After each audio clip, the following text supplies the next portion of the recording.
அல்ஹம்துலில்லாஹ் வலவ் அலிமல்லாஹு ஃபீஹி ஹைரன் லா அஸ்மஹ். அல்லாஹ் ரப்புல் ஆலமீன் இந்த உலகத்தில் இந்த மனிதனுக்கு சில விஷயங்களில் அறியக்கூடிய ஆற்றல் அல்லாஹ் கொடுத்துருக்கான்.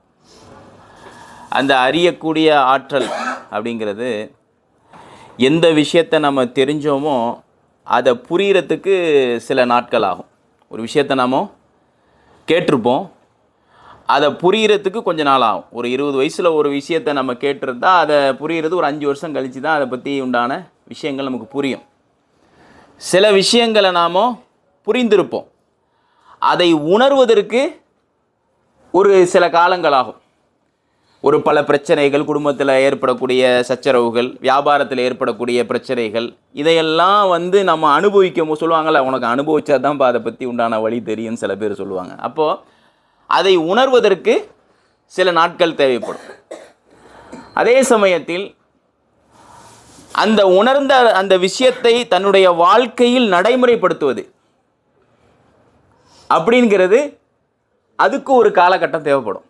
ஒரு மனுஷன் கேட்ட உடனே, அதை புரிந்த உடனே, அதை உணர்ந்த உடனே அதை நடைமுறைப்படுத்துறதுங்கிறது உடனே ஆகமானது கிடையாது. ஒரு கால அவகாசம் தேவைப்படும். அந்த நடைமுறைப்படுத்தக்கூடிய ஒரு விஷயம் இருக்குல்ல, அதை தொடர்ச்சியாக தன்னுடைய வாழ்க்கையில் நடைமுறைப்படுத்துவதுங்கிறது ரொம்ப கஷ்டமான ஒரு விஷயம். ஒரு விஷயத்தை கேட்குறதுங்கிறது அல்லாஹ்வுடைய நியமத். நான் முதல்ல இப்போ ஓதுன வசனத்தில் அல்லாஹ் என்ன சொல்கிறான்? வலவ் அலிமல்லாஹு ஃபீஹி ஹைரன் லா அஸ்மஹ். அவர்களிடத்தில் ஏதேனும் நன்மை உண்டு என்று அல்லாஹ் அறிந்திருந்தால் அவன் அவர்களை கேட்க செய்திருப்பான். இப்போ நீங்கள் கேட்டுக்கிட்டு இருக்கீங்கல்ல, நிறைய பேர் நினைக்கலாம், பயான் பண்ணுறோம், இதனால் என்ன பிரயோஜனம், எதுக்காக நம்ம கேட்கணும் இந்த விஷயத்த? பயான் தானே, அதை நம்ம பார்த்துக்கிட்டு தானே இருக்கிறோம். 2 தடவை வாரத்துக்கு ஒரு தடவை, ஒரு 3 தடவை பயான் போட்டுக்கிட்டு தானே இருக்கிறாங்க. அப்படின்னா இப்போ அல்லாஹ் இந்த விஷயத்தை ஒரு மனிதனுக்கு கேட்க செய்கிறது ஒரு ஹிதாயத். இந்த இடத்துல இப்போ நம்ம உமராவுக்காக வேண்டி வந்தவர்கள் சுமார் 27 பேர் நம்ம வந்திருக்கிறோம்னா, 27 பேர் இங்கே இல்லை. இதில் முக்கியம் எத்தனை பேர் வந்திருக்கீங்க? இங்கே ஒரு 20 பேர் வந்திருக்கீங்க, ஒரு 7 பேர் ஆப்ஷன் வச்சிங்க. அப்போ அவர்களுக்கு அந்த கேட்கக்கூடிய வாய்ப்பு அல்லாஹ் கொடுக்கல. அது ஏதோ ஒரு காரணத்திற்காக வேண்டி அவர்கள் வரலை, ஏதோ ஒரு சூழ்நிலை, அவங்க தவா போயிருக்கலாம், ஏதோ ஒரு சூழ்நிலைக்கு போயிருக்கலாம். அப்போ அல்லாஹ் தேர்வு செய்யக்கூடிய தேர்ந்தெடுக்கப்பட்ட நபர்களில் நாம் ஒருவராக இருக்கிறோம். அல்லாஹுடைய உபதேசங்களை கேட்பதற்குங்கிற ஒரு நியமத்து இருக்குது, அது எல்லாருக்கும் கிடைச்சிடாது. அப்போ அந்த கேட்கக்கூடிய அந்த விஷயங்களை புரிவது என்பது உடனேவும் உங்களுக்கு புரியாது. இன்னைக்கு நீங்கள் ஒரு செய்தியை நட்டேந்து இந்த உபதேசங்களை, இமாம்கள் சொல்லக்கூடிய உபதேசங்களை கேட்டாலும் இது புரிகிறது ஒரு 5 வருஷம் கழித்து புரியலாம், ஒரு 3 வருஷம் கழித்து புரியலாம். இதில் என்ன சொன்னாங்கங்கிறது உங்களுக்கு அந்த உள்ளத்தில் ஏற்படும். அதை உணர்வதும் என்பதும் இப்போது கிடையாது. பிறகுதான் என்ன செய்ய முடியும்? அதை நீங்கள் உணர முடியும். உடனே உணர முடியாது. எவ்வளவுதான் உசுரை கொடுத்து பயான் பண்ணி ஒரு 1.5 மணி நேரம் 2 மணி நேரம். ஏன்னா நபிமார்கள் 23 வருஷம் நபி ஸல்லல்லாஹு அலைஹி வஸல்லம் வாழ்ந்தாங்க. 23 வருஷம் அல்லாஹ்வுடைய தூதர் ஸல்லல்லாஹு அலைஹி வஸல்லம் அவர்கள் வாழும் பொழுது அல்லாஹ்வுடைய தூதர் ஸல்லல்லாஹு அலைஹி வஸல்லம் அவங்க உபதேசம் செய்து கொண்டு தான் இருந்தார்கள். அந்த மக்கள் அதை உடனே ஏற்றுக்கிட்டாங்களா? சொன்னத்தோட உபதேசத்தை புரிஞ்சுக்கிட்டாங்களா? அதை உணர்ந்தாங்களா? அதை நடைமுறைப்படுத்தினாங்களா? உடனேயே இல்லை. ஏன்? நூஹு அலைஹிஸ்ஸலாம் 950 வருடங்கள் பூமியில் வாழ்ந்தாங்க, சொல்லிக்கிட்டே தான் இருந்தாங்க. உடனே அவங்க கேட்டாங்களா? இல்லை. மூசா அலைஹிஸ்ஸலாம் ஃபிரௌனுக்கு சொல்லாத உபதேசமா? அப்போது ஒரு விஷயத்தை ஒரு மனிதன் புரிவது, உணர்வது, தன்னுடைய வாழ்க்கையில் நடைமுறைப்படுத்துவது, அதை தொடர்ச்சியாக செய்வது என்பது உடனே நடக்கக்கூடிய விஷயம் கிடையாது. இது ஒரு ஒன்றின் பின் ஒன்றாகத்தான் நடக்கும். அது அல்லாஹ்வுடைய நாட்டத்தின் அடிப்படையில் தான் அது நடக்கும். அதற்கு நம்முடைய எண்ணங்கள் தூய்மையாக இருக்கணும். நாம் அந்த பாதையை சரியான முறையில் புரிந்து நடந்தோம் என்று சொன்னால் என்ன செய்ய முடியும்? நம்ம அந்த பாதையில் வெற்றியை அடைந்து கொள்ளலாம். சரி, அல்ஹம்துலில்லாஹ். இப்போ ரமதானுடைய மாதத்தை பொறுத்த வரையில் அதிகமாக நம்ம என்ன செய்வோம்? இபாதத்தை பொறுத்த வரையில் நோன்புடைய காலகட்டத்தில் நம்ம குர்ஆனுடைய வசனங்களை ஓதுவது, தஸ்பீஹ் செய்வது, நஃபீலான உபரியான வணக்க வழிபாடுகளை செய்வது, தான தர்மங்கள் அதிகமாக ஈடுபடுவது, கியாமுல் லைல் இரவு தொழுகையில் நம்ம அதிகமான முறையில் கவனம் செலுத்துவது, இப்போ இதெல்லாம் நம்முடைய இபாதத். அப்படி தானே? ரமதானுடைய மாதம்னு சொன்னாக்கா பயான்களில் இமாம்கள் சொல்லக்கூடிய அதிகமான உபதேசங்கள் என்னவா இருக்கும்? இரவு நேரங்களில் நீங்கள் இபாதத் செய்யுங்க, பகல் நேரங்களில் இபாதத் செய்யுங்க, தஸ்பீஹ் செய்யுங்க, குர்ஆனுடைய வசனங்களை ஓதுங்க. இதையெல்லாம் எல்லா பள்ளிகளிலும், எல்லா நாடுகளிலும், எல்லா மொழிகளிலும் செய்யக்கூடிய ஒரு உபதேசம். சரி, ஓகே. இது எல்லாரும் பின்பற்றக்கூடிய ஒரு வழிமுறை. சரி, இந்த இபாதத்தான காரியங்களை செய்வதற்கு நமக்கு தடையாக இருக்கக்கூடியது எது? இவ்வளோ இபாதத் இருக்குல்ல இந்த ரமதான் மாசத்துல, நோன்பு நோக்கிறோம், ஜக்காத்து கொடுக்குறோம், சதக்கா செய்கிறோம், அதே மாதிரி தொழுவுறோம், குர்ஆனுடைய வசனத்தை ஓதுறோம். இதுக்கெல்லாம் ஒரு தடையான ஒரு விஷயம் இருக்குது. அதை பற்றி தான் இன்ஷா அல்லாஹ் நம்ம, அது ரொம்ப விளக்கமான விரிவுரையான ஒரு விஷயம் இருந்தாலும் நான் உங்களுக்கு ரத்தின சுருக்கமாக அதை ஷார்ட் அண்ட் ஷூட்டாக சொல்லிடுறேன் இன்ஷா அல்லாஹ். என்ன அது அப்படின்னா, உணவு வீண் விரயம். ரமதானுடைய மாசத்துல செய்யக்கூடிய உணவு வீண் விரயம். ரமதானுடைய மாசம் என்பது ஒரு சில பேர் சொல்லுவாங்க, பசியை உணர்வதற்காக வேண்டி தான் நோன்பு கடமையாக்கப்பட்டிருக்கிறது. பசியை உணர்வதற்காக வேண்டி நோன்பு கடமையாக்கப்பட்டிருந்தா எப்படி ஜக்காத்து வசதி படைத்தவர்களுக்கு கடமையாக்கப்பட்டிருந்ததோ அது மாதிரி என்ன செய்யப்பட்டிருக்கும், நோன்பும் வசதி படைத்தவர்களுக்கு கடமையாக்கப்பட்டிருக்கும். ஏழை எளியவர்களுக்கு எதுக்கு கடமையாக்கப்பட்டிருக்குன்னு, வசதி படைச்சவங்க தானே பசியை உணராமல் இருப்பாங்க, அவங்களுக்கு உணர்த்தப்பட்டிருக்கும். அப்போ நோன்பு என்பது இறைச்சம் உடையது தான், அதில் எந்த ஒரு மாற்று கருத்தும் கிடையாது. அப்போ வீண் விரயம் என்பது ரமதானுடைய மாசத்துல செய்யக்கூடிய வீண் விரயம். பார்க்குறோமா இல்லையா? எவ்வளவு வீண் விரயங்கள் நடக்குது இந்த நாட்டிலே எடுத்துக்கிட்டாலும் சரி, நாம் இருக்கக்கூடிய பகுதியிலே எடுத்துக்கிட்டாலும் சரி, அவ்வளவு உணவுகளும் என்ன செய்யப்படுது, வீண் விரயம் செய்யப்படுகிறது. அப்போ இந்த வீண் விரயம் செய்யப்படக்கூடிய அந்த உணவு சம்பந்தமாகத்தான் நம்ம முதல்ல பார்க்க போகிறோம். இந்த விஷயத்தில் நம்மளுடைய இபாதத்துக்கு மிகப்பெரிய ஒரு தடையாக இருக்கிறது என்ன தெரியுமா? நாம் சாப்பிட்ற உணவு தான். நம்ம சாப்பிட்ற உணவு இருக்குது, அதுதான் நம்முடைய இபாதத்துக்கு, நாம் செய்யக்கூடிய அமல்களுக்கு மிகப்பெரிய ஒரு தடையாக இருக்கிறது. இதை பற்றி என்னைக்காவது நம்ம உணர்ந்துருக்கிறோமா? இல்லை. நம்ம பார்க்குறோம் இன்னைக்கு உணவு அந்த உட்கொள்ளக்கூடிய விதம், சஹாபாக்களுடைய காலகட்டத்திலும் நபிகள் நாயகம் ஸல்லல்லாஹு அலைஹி வஸல்லம் அவர்கள் எப்படி தயார்படுத்தினார்கள் சஹாபாக்களை நோன்பு நோற்பதற்கு. நாம் எப்படி நோன்பு நோற்று கொண்டிருக்கிறோம்? சஹருடைய நேரத்துக்காக வேண்டி நம்ம தயாராகும். எல்லா வகையான உணவுகளும் இருக்கும் அல்ஹம்துலில்லாஹ். ரொம்ப இயல்மையான வீட்டில் கூட 2-3 கறி இல்லாமல் என்ன செய்யாது, சஹருடைய உணவே இருக்காது. அவ்வளவு பிரம்மாண்டமான உணவு வகைகளை தயார் செய்கிறோம். அப்போ என்ன பண்ணுறோம், நல்லா சாப்பிட்றோம். சஹர் சாப்பாடை கடைசி வரைக்கும் நம்ம என்ன செய்வோம், சாப்பிடுவோம். அதே மாதிரி நம்ம எப்படி டீச் பண்ணுறோம், நம்மளும் நம்முடைய குழந்தைகளையும் எப்படி டீச் பண்ணுறோம்னா, நாம் இதுக்கப்புறம் பட்டினியாக இருக்க போகிறோம், நம்மளால் தாங்க முடியாது. சரியா? எல்லா வீட்லேயும் சொல்லுவோம், எல்லா குழந்தையும் அதாவது கரெக்டாக அந்த இமாம் பாங்கு சொல்கிற நேரம் வந்துருச்சுன்னா சீக்கிரம் போய் தண்ணியை குடிச்சிடு சொல்லுவோமா இல்லையா? சீக்கிரம் போய் தண்ணியை குடிமா, நோன்பு சஹருடைய நேரம் முடிய போகுது, சீக்கிரம் தண்ணியை குடி. இப்படித்தான் நம்மளுடைய வீட்டில் சொல்லி நம்மளை வளர்த்துருக்கிறாங்க. ஏன்? அப்போ நாம் ஏதோ ஒரு விஷயத்தை நம்ம சந்திக்க போகிற மாதிரி, ஏதோ ஒரு போர்க்களத்துக்கு போகிற மாதிரி, அல்லது ஒரு பட்டினியை நோக்கி நாம் இருக்க போகிறது மாதிரி என்னன்னா ஒரு பிம்பத்தை ஏற்படுத்திட்டாங்க. அப்போ என்ன ஆகுதுன்னா, அப்போ நாம் அதிகமாக சாப்பிடணும், அதிகமாக சாப்பிட்டாதான் நம்மளால் என்ன செய்ய முடியும், இந்த நோன்பை எதிர்கொள்ள முடியும், நம்மளால் தாக்கு பிடிக்க முடியும். அதனால் தண்ணி அள்ளி குடிப்போம், முட்டி சாப்பாடை நல்லா சாப்பிடுவோம். அதாவது சாதாரண நாட்களில் சாப்பிடுவதை விட ரமதானுடைய மாசத்துல இரட்டிப்பான சாப்பாடாக இருக்கும். இருக்குதா இல்லையா? சுப்ஹானல்லாஹ். சாதாரணமாக சொல்கிறாங்க, மாற்று மதத்தில் இருக்காங்கல்ல, அவங்க நம்ம நோன்பு நோக்கிறத பார்த்துட்டு மாஷா அல்லாஹ் எப்படி நோன்பு நோக்குறாங்க முஸ்லீம்கள் 30 நாள், இது ஒரு ஆச்சரியப்படக்கூடிய விஷயந்தான் அப்படின்னு பிரமிச்சு பேசுகிறாங்க. அவங்களுக்கு தெரியாது நம்மளுடைய இஃப்தாரையும் சஹரையும் கொண்டு காமிச்சோம்னா, நம்ம செய்யக்கூடிய இஃப்தாரையும் சஹரையும் காமிச்சோம்னா, இன்னும் இப்படிலாம் சாப்பிட்டுட்டு தான் நீங்கள் நோன்பு இருக்கிறீங்களா அப்படின்னு எண்ணக்கூடிய அளவிற்கு தான் நம்மளுடைய இஃப்தாரும் சஹரும் இருக்குதா இல்லையா? சாதாரணமாக நாட்களில் 3 வேளை சாப்பிட்ற சாப்பாட்டுக்கும் சஹருடைய நேரத்திலையும் இஃப்தாருடைய நேரத்திலையும் நாம் சாப்பிட்ற சாப்பாட்டுக்கும் 4 மடங்கு அதிகமாக இருக்குதா இல்லையா?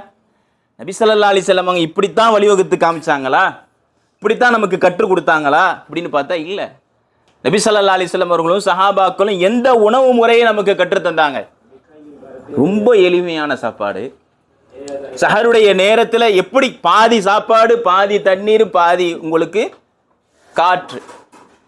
பல நேரங்களில் சஹருடைய சாப்பாட்டுக்கு உணவே கிடையாது, பேரித்தம்பழங்களை கொண்டு சாப்பிட்டார்கள், பேரித்தம்பழத்தை கொண்டு நோன்பு திறந்தார்கள். ஆனால் நாம் எப்படி உருவாக்கி வச்சிருக்கிறோம் இன்னைக்கு, சஹரையும் இஃப்தாரையும் அவ்வளவு பிரம்மாண்டமாக வீண்வரையும் செய்து கொண்டிருக்கிறோமா இல்லையா? சரி, இப்படி சாப்பிட்றதுனால என்னென்ன பாதிப்புகளை நம்ம அடையிறோம்னு தெரியுமா? நல்லா சஹரை சாப்பிட்டுட்டு முன்கூட்டியே சாப்பிட்டுட்டு ஃபஜ்ர் தொழுவ முடியாது. முடியுமா? நல்லா முட்டை கட்டிட்டு இவ்வளோ வரைக்கும் எந்திரிச்சு போய் நீங்கள் ஃபஜ்ரை தொழுவுங்கண்டா தொழுவ முடியுதா? அப்படியே தொழுவும் பொழுது ஏப்பம் வருதா இல்லையா?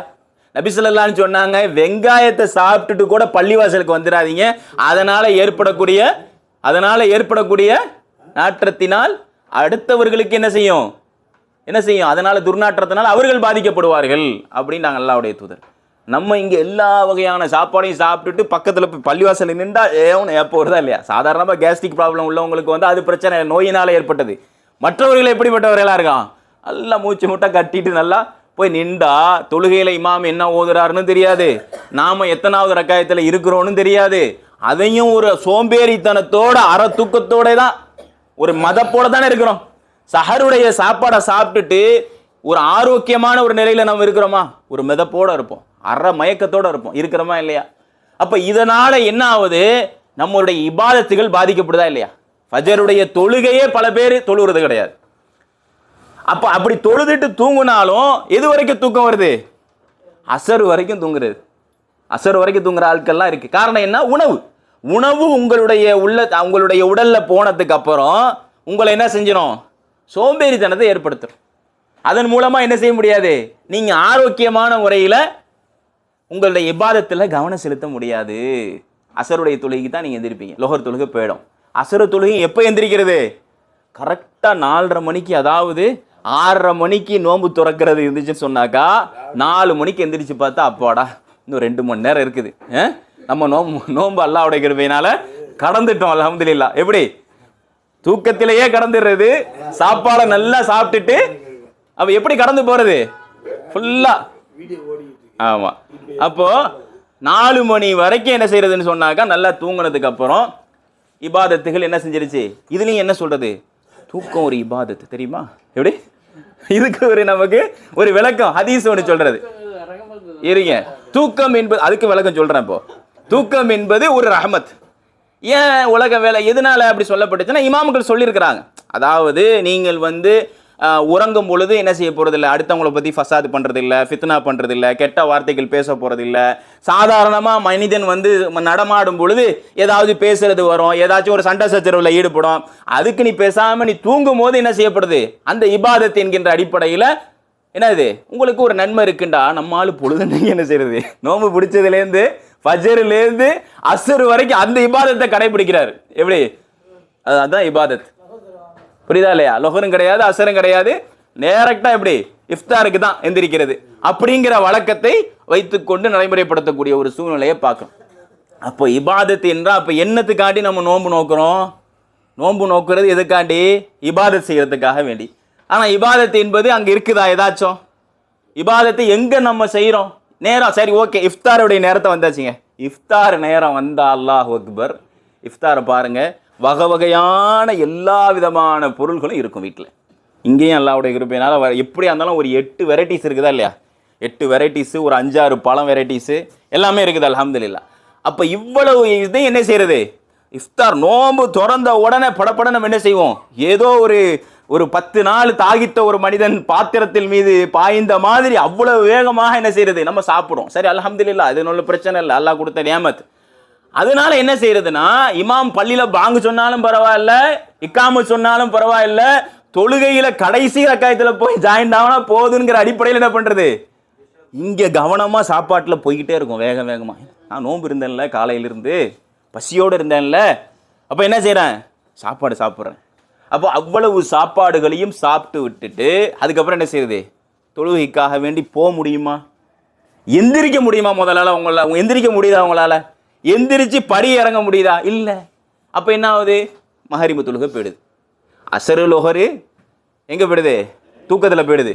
மஹரிபுடைய தொழுகை எங்கே போகுது, இஃப்தார் சாப்பிட்ட உடனே சாப்பாடுனால அதனுடைய அந்த சுமையினால அதில் ஒரு மந்தத்தால மஹரிபுடைய தொழுகையும் போயிடுது.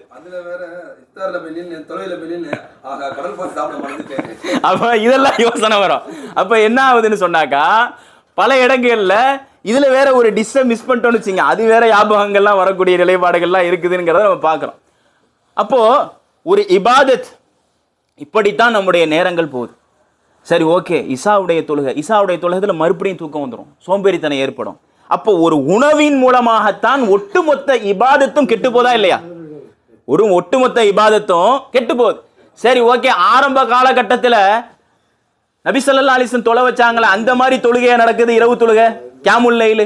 இரவு தொழுகைங்கிறது அதிகபட்சமா 10 ரக்காயத்து, 10 + 3 தொழுகை நடத்தப்படுது.